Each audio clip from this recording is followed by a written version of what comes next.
आराम करा. गावात दारूबंदी झाली. माझं चुकलं. लय महत्वाचं काम होतं म्हणून मला जावं लागलं. ए गड्यानो, चला तुम्हाला दादाने बोलवलंय. त्यांना काय बोंबलायला, घरात काय चाललंय आमचं आम्हाला माहिती.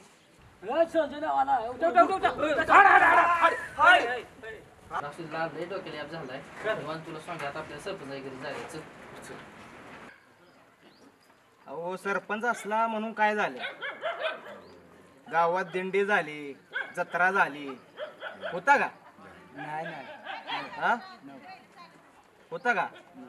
नुसती गावात दारूबंदी केली म्हणून काय लय मोठा गड जिंकलावी? एक नंबर बातमी दिली का तुम्ही मला.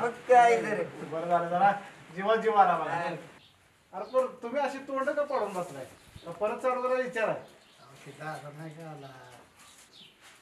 अरे येऊ दे की मग, त्याचं काय कौतुक आहे?